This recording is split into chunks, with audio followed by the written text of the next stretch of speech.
اعوذ باللہ من الشیطان الرجیم بسم اللہ الرحمن الرحیم۔ السلام علیکم دوستو۔ صدائے صوفیائے ہند نامی تنظیم نے بھارتی صدر مسٹر پرناب مکھرجی، وزیر اعظم نریندر مودی، وزیر داخلہ راج ناتھ سنگھ،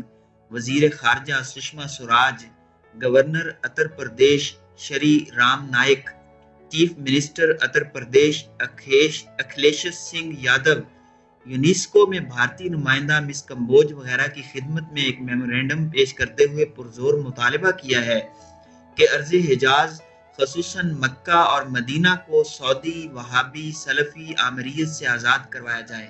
میمو میں بتایا گیا ہے کہ مسجد نبوی اور خانہ کعبہ خطرے میں ہیں، جن پر 1924 میں وہابی طالع آزماؤں کے ایک کلٹ نے غاصبانہ قبضہ کر لیا تھا۔ وہابی سنی نہیں، اصلی سنی صوفی ہیں۔ اگر وہابی ظلم اور جبر و استبداد کی راہ نہ اپناتے تو یہ کلٹ خود بخود ختم ہو جاتا۔ آج سعودی بادشاہت کے زیر تسلط علاقوں کے 98% تاریخی آثار کو نابود کر دیا جا چکا ہے، جو ایک عالمی ورثہ تھے۔ بھارت کی ہندو سرکار کی خدمت میں پیش کردہ اس میمورینڈم میں مزید کہا گیا ہے کہ مکہ اور مدینہ کو موجودہ حکمرانوں سے آزاد کروا کر وہاں صوفی مساجد اور صوفی مدارس کا قیام عمل میں لایا جائے۔ تاریخ سے ثابت ہے کہ شیعہ اور سنی اکٹھے رہ سکتے ہیں، لیکن وہابی نہیں۔ انگریزی زبان میں تحریر شدہ تقریباً 12 پیراگراف پر مشتمل اس میمورینڈم کے آخر پر مکہ شریف کو آزاد کرواؤ، مدینہ شریف کو آزاد کرواؤ، حجاز کو آزاد کرواؤ کا مطالبہ نما نعرہ لکھ کر اس کے نیچے صدائے صوفیائے ہند کے صدر سید بابر اشرف، سیکرٹری عمران قادری، ترجمان السلام قادری کے علاوہ شہر قاضی کانپور دیہات مولانا اویس اختر، پیغام صبح ادب مولانا حماد انور، یوتھ پریزیڈنٹ آل انڈیا محمدی مشن لکھنؤ، صدر تحریک عاشقان اہل بیت غلام محی الدین اور دیگر افراد کے دستخط موجود ہیں۔ واضح رہے کہ بھارتی وزیر اعظم نریندر مودی اس میمورینڈم کے پیش کیے جانے سے چند ماہ قبل سعودی عرب کے تاریخی دورے پہ تشریف لے گئے تھے، جہاں انہیں سعودی عرب کا اعلیٰ ترین ایوارڈ مل چکا ہے۔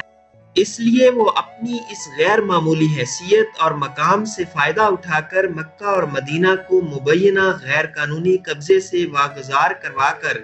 انہیں ہندوستانی صوفیوں کے حوالے کر دیں گے، جو فوراً ہی طبلوں اور ہارمونیم سے لیس ہو کر وہاں پہنچ جائیں گے اور پھر سارا دن اور ساری رات گھنگرو باندھے میں خواجہ پیا کی دیوانی کی فلک شگاف تانوں پر رقص کرنا شروع کر دیں گے، اور پھر پاک پتن شریف اور داتا دربار سے گوٹا کناری لگے رنگ برنگے ریشمی متبرک دوپٹے منگوا کر ان پر مودی جی کی درازی عمر کی دعائیں پڑھ کر پھونکیں گے۔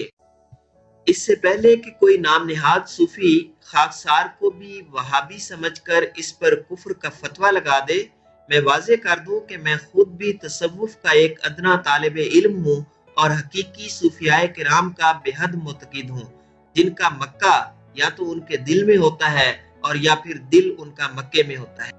ناظرین کرام، یہ ایک تلخ حقیقت ہے کہ ہندوستانی مسلمانوں کو درپیش اہم اور فوری مسائل کے حل کے لیے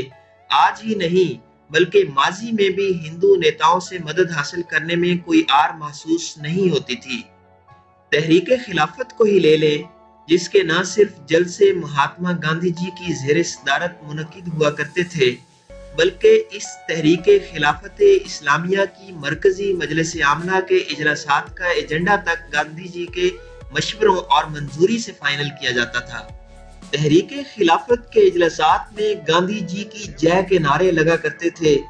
جواباً گاندھی جی خلافت اسلامیہ کی خاطر اپنا تن من دھن قربان کرنے کی یقین دہانی کرتے